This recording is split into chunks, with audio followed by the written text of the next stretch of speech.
Depending on where you live, the world can feel crowded at times, even out in nature. But in some cases, just a little careful planning and coordination can make a big difference in quality of life for all creatures, both big and small. Welcome to this edition of Eco-Africa. I'm Chris Alems in Lagos, Nigeria. Hi there, Chris. Nice to see you again. I am Sandra Twinovdu here in Kampala, Uganda. And yes, today we'll be looking at a couple of ways to get more from less. Here's a quick look at what we've got for you in store on the program. We will see how cocoa ponds can be used to produce energy as well as delicious chocolate. Learn how farming algae and fish together help produce better fruit. And visit urban centers that are adjusting to changes in mobility. Did you know that fresh water makes up less than 3% of Earth's water supply, but that almost half of all fish live in freshwater lakes, rivers, ponds and wetlands? Some people think far too little attention is paid to these species, to the detriment of fish diversity. Our first report takes us to South Africa, where work is underway to raise awareness on behalf of local water dwellers.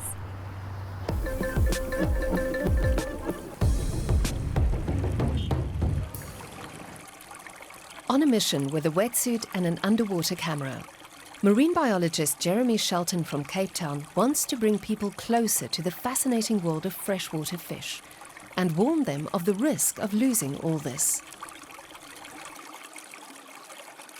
I'm passionate about bringing some of these amazing creatures and these amazing stories that I see unfolding underwater up into the public eye, to catalyze an interest in why their fins light up red or why they get these little bumps on their snouts, to spark a curiosity within South Africa's public about these ecosystems that have remained pretty hidden until recently. South Africa's Cape region is home to many species of freshwater fish, half of which are found nowhere else on Earth. But the presence of predatory invasive species like bass and trout, as well as the use of river water for irrigation purposes, have placed immense strain on these ecosystems and the creatures which call them home. Globally, freshwater fish have become one of the most threatened groups of animals on the planet, a group of organisms that are becoming more and more scarce, faster than just about any other on Earth. And here in South Africa, the situation is no different. According to a recent report, a third of all freshwater fish globally are threatened with extinction. The employees of Cape Nature are trying to save species in the Western Cape. Their task is to preserve biodiversity throughout the province. They collect and analyze data, as well as work with local landowners. However, freshwater environments present a unique conservation challenge. Protecting fish and protecting rivers is so difficult because they're these long, longitudinal systems, and there's always an upstream and a downstream, and it's not like a terrestrial conservation where you can put up a game fence and say, the species we want stays on this side of the fence and the ones we don't stay on that side. And the information collected by Cape Nature and other organizations has not been collated in any way. Now the team of Jeremy Shelton's Freshwater Research Centre hopes to improve access to this vital data via a single platform. We've been bringing in data collected by a range of different organizations from across South Africa and making those data accessible for decision making, for conservation planning, with the end goal of better conserving our freshwater biodiversity and ecosystems. But for that to happen, it's necessary to raise awareness of the problem. In a small urban park in Cape Town, facilitators from the Freshwater Research Centre are showing students how to run a basic scientific health check on the river here. And it's not just about the fish. The project is teaching young people to gauge a river's health by looking for other indicator species, such as dragonflies and caddisflies. The idea is to show them just how interconnected the species are in this ecosystem. Our generation is the generation that's going to have to lead this world right now. So we have to understand how the stuff works, and we have to understand how we can fix it and how we can, I think just doing these kind of things make you like realize how important nature is, and like realize how important it is for your mental health and how much you love it, and it just like gives you more drive. The task isn't going to get any easier in the future. In addition to all the other threats, global warming could also endanger these ecosystems and lead to the extinction of species before the end of the century. So where we're actually sitting right now is one of the last lowland rivers in this part of the world that still has healthy freshwater fish populations, that still has enough clean water in summer to support these fish. And it's places like this that I think are so important, because they can remind us what a healthy river looks like, and they can inspire us to promote healthy rivers here in South Africa and throughout the world. As a semi-arid country, it is essential for South Africa to conserve its freshwater ecosystems and the unique species within them. All creatures need adequate space in order to thrive, not just underwater but on land too. But sadly, humans often have their own ideas about what constitutes proper land use. Too true, Sandra. We're about to see an example of that in Kenya. But after what seems like decades of commerce over conservation, could it be that the tables are turning? Elephants traversing Kimana Sanctuary, a crucial wildlife corridor. Close to Amboseli National Park, this land is communally owned by local Maasai. Rising in the distance, Mount Kilimanjaro, Africa's highest peak. Samuel Kanki's family has lived here for generations. He and many other Maasai support a local conservation program. They lease their land to the program so that elephants can safely follow their established routes. As herders, the Maasai benefit by maintaining access to large areas of grazing land for their cattle. But last year, some Maasai sold their plots to an agribusiness specializing in avocado cultivation. One was Jeremiah Salash.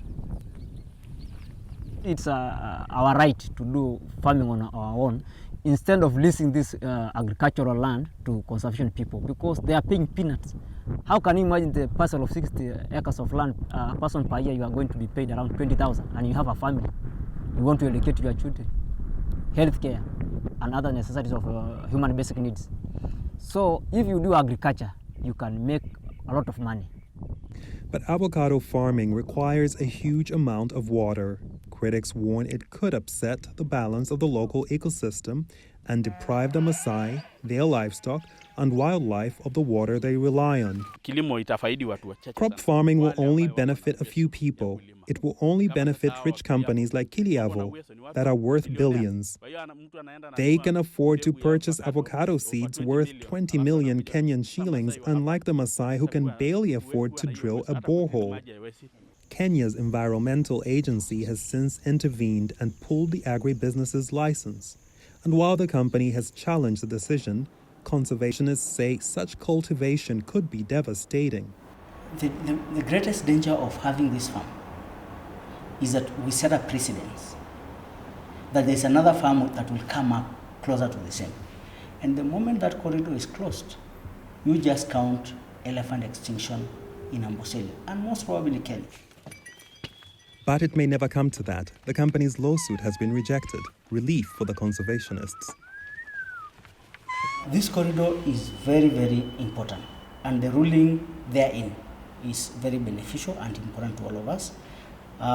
Most importantly, this is a well-defined national wildlife corridor. Not defined by people, but we've adapted because elephant defined that they'll move from the Chulus to Amboseli to Kilimanjaro National Park. Tourism is picking up very well, and we have a few investors within the area who are doing very well in tourism, COVID notwithstanding, and we have potential. The ruling protects not only the future of the elephants and the Maasai herders, it also proves that active conservation programs can both stand up to and win against economic interests. Now, that's certainly encouraging, and not just for the elephants.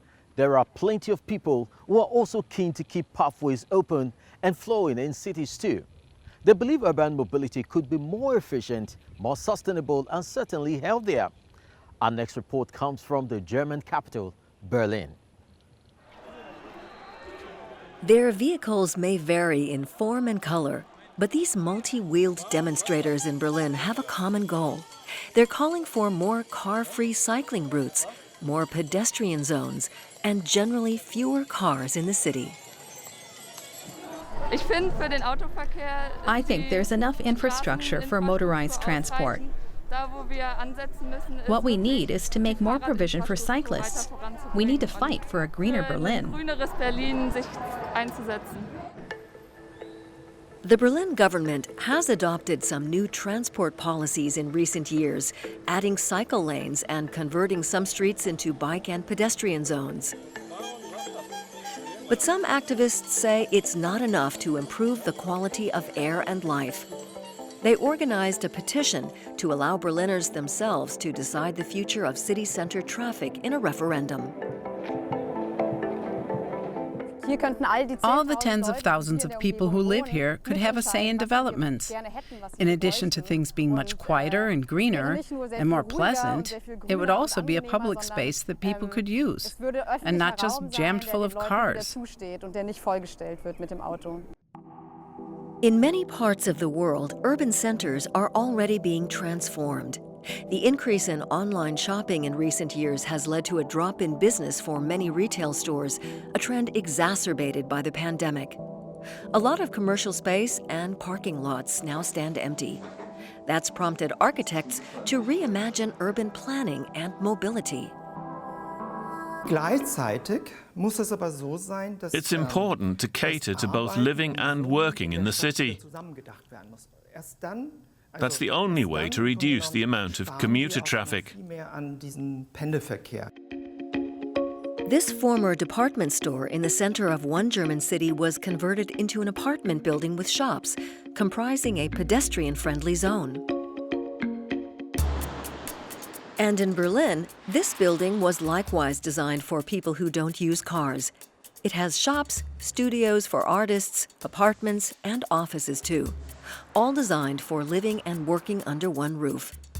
Passers-by can see inside. Flower beds are also an intentional feature. Cities like Copenhagen have shown it's possible to exclude cars from city centers, reserving them for pedestrians and cyclists only. The Times Square portion of New York's Broadway has been converted into a traffic-free zone with street cafes, a design by Danish city planners.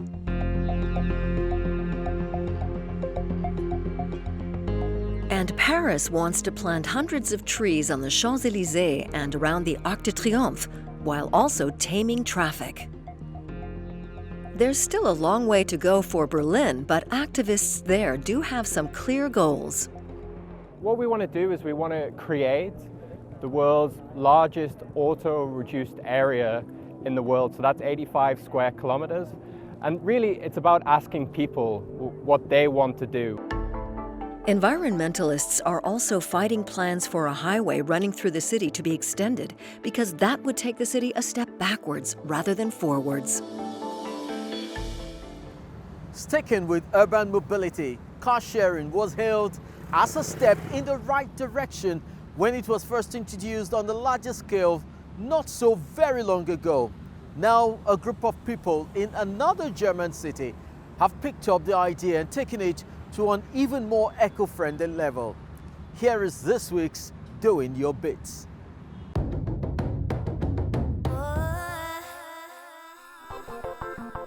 CO2 emissions from cars are one of the major drivers of climate change, so finding alternative means of transport is vital for our planet. People from the German initiative Transition Town Bonn are doing just that. They provide cargo bikes to anyone free of charge. Most of the bikes work with an electric motor. People reserve the bikes via an online platform and can pick them up at 6 different locations. For me, it's a small way to help combat climate change, to have an alternative to buses, trains, and cars. People always talk about how hard it is to do something for the climate, but with this project, it's actually really easy. People use the cargo bikes instead of cars when they go shopping or need to transport larger items. The members of the initiative are all volunteers, and the bikes are mainly funded through donations. The three-wheelers are now a much-seen and loved sight in the city. And how about you? If you're also doing your bit, tell us about it. Visit our website or send us a tweet. #DoingYourBit. We share your stories. Those cargo bikes look really robust and a great way to give your legs a workout. Now, another thing I like about the project is that it is community-based and operated. Here on Eco Africa, we've seen quite a few examples of just how much small cooperatives can accomplish. Yes, indeed, Chris. One of those is in Ivory Coast, the world's biggest producer of cocoa beans. But there isn't much profit actually that goes to the cocoa farmers, although the market for chocolate is booming. A women's cooperative set out to bring more balance into their business model, and they are reaping incredible results. Happily, the environment is profiting too. Typically considered the domain of men, there used to be no role in the cocoa harvest for these women. But now, they're farming and producing themselves. Juliette Kouassi founded a cooperative with women in her home village in the southern part of Ivory Coast. Its aim is to produce cocoa beans more sustainably and to use them for making more than just chocolate. Nothing is thrown away. We start with the mucilage, the sticky pulp, which is never used in cocoa production. We add flavors and spices to it, which is unusual and innovative. The women use the juice from the pulp to make products such as flavored cocoa beans and the husks to make tea. The 40 local women who have joined the cooperative are now earning an income for themselves and their families. I used to only work occasionally. I didn't make much money. But since I joined the cooperative, that's changed. I can earn the equivalent of €4.50 every day. I'm happy because thanks to the cooperative, I'm now independent. The majority of Ivory Coast's 26 million population work in the agriculture sector. 40% of the world's cocoa comes from the West African country. Every year, around 25 million tons of shells and bean husks end up in garbage dumps or are burned. Producing more goods from pods is good for the environment and enables families in the village to earn more from their harvests. I believe we need to increase the value of our cocoa, to give it more credibility overall. With my approach, it is the women who are involved in this aspect. Their inclusion will make a real difference here. They will improve the cocoa value chain, something that until now was the province of men. Juliette Kouassi is making a delivery to a small shop in Abidjan that sells the cooperative's products. The flavored cocoa beans, spice mixes and tea. German development agency GIZ helped to establish the contact. Among the organization's activities is supporting sustainable initiatives to secure farmers' livelihoods across Africa. She can be a role model for other women when it comes to expanding their cocoa processing and developing new products. Juliette Kouassi has an apartment in Abidjan. In the kitchen, she cooks up her products and experiments with new ideas. Inspiration strikes when I'm in my kitchen. When I start one recipe, an idea for another one pops into my head. I don't know why, it just comes naturally. And Juliette Kouassi's idea of getting more from cocoa pods is catching on. The Ivory Coast government is in the process of building a biomass power generation plant that will turn the country's abundance of cocoa production waste into electricity. Now, that is what I call efficient, putting organic waste to good use. Our next report offers another take on how you can accomplish two things at once if you put your mind to it. But in this case, it's not about using waste to produce energy. A couple of enterprising people in Ghana have found a way to make something sweet, even sweeter, with the help of a simple organism. These mangoes are looking good. Joyce Mensah has been treating her trees with organic fertilizers made from algae she grows herself. The plants are now less susceptible to bacterial black spot diseases, and their fruit is tastier too.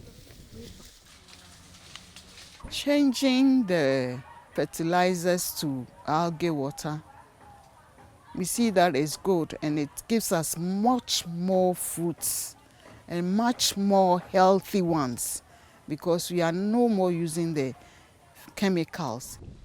Many farmers here in southeastern Ghana rely on artificial fertilizers and pesticides.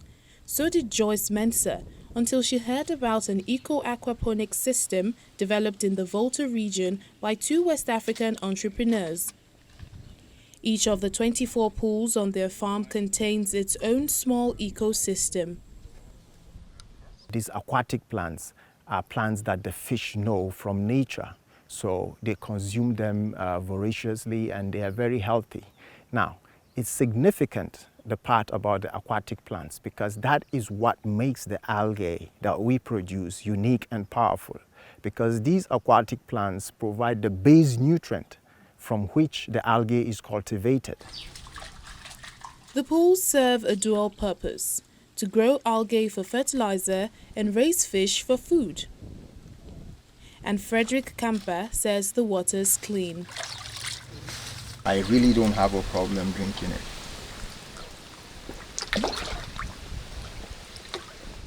Concerned about desertification and soil degradation in the region, the business partners spent years developing their idea. We have seen that soils are being degraded using unwholesome nutrients for farming, and that is causing a huge problem for the environment as well for the quality of food. But it had to be affordable enough to make going organic attractive to farmers. The fertilizer, which sells for 50 pesewas per litre, or roughly 7 euro cents, is inexpensive, yet many farmers still need persuading. A farming cooperative in a nearby village has a serious problem with soil degradation. Matthew Dowenu talks to members about the organic method, but many are skeptical. They mention the difficulty of transporting heavy canisters to water the plants once a week, but Dowenu insists the pros outweigh the cons. The chemicals are being washed into our water bodies, which affects the fishes in the water. And also, people do drink the same water that they've been polluted by the activities of the farm. So it is having a lot of problems and difficulties in the environment. And we do have another challenges where some crops don't come at all because of the chemicals. Not far from the farming cooperative, marine biologist Carl Fiati has spent years conducting his own research. He believes the algae fertilizer has the potential to turn Ghana and Africa as a whole into a hub for organic agriculture.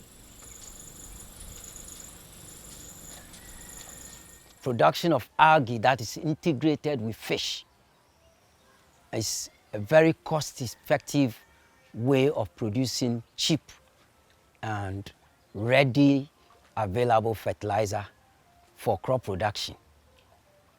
It could in future be an alternative to the conventional fertilizer that is applied. Joyce Mensah is completely sold on the new approach. She started producing mango juice since she now harvests more and better quality fruit. At the moment, the juice is only sold locally, but if all goes well, She hopes to be able to expand her market in the future. I'm afraid the time has come to say goodbye. We hope you had an amazing time with the program, and of course be sure to join us again next week.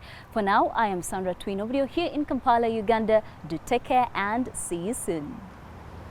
So long, Sandra, and to all our viewers out there, if you have any comments or want to find out more about environment issues, check out our social media channels, and don't forget to send in your feedback. We are always happy to hear from you. This is Chris Alem signing off from Lagos.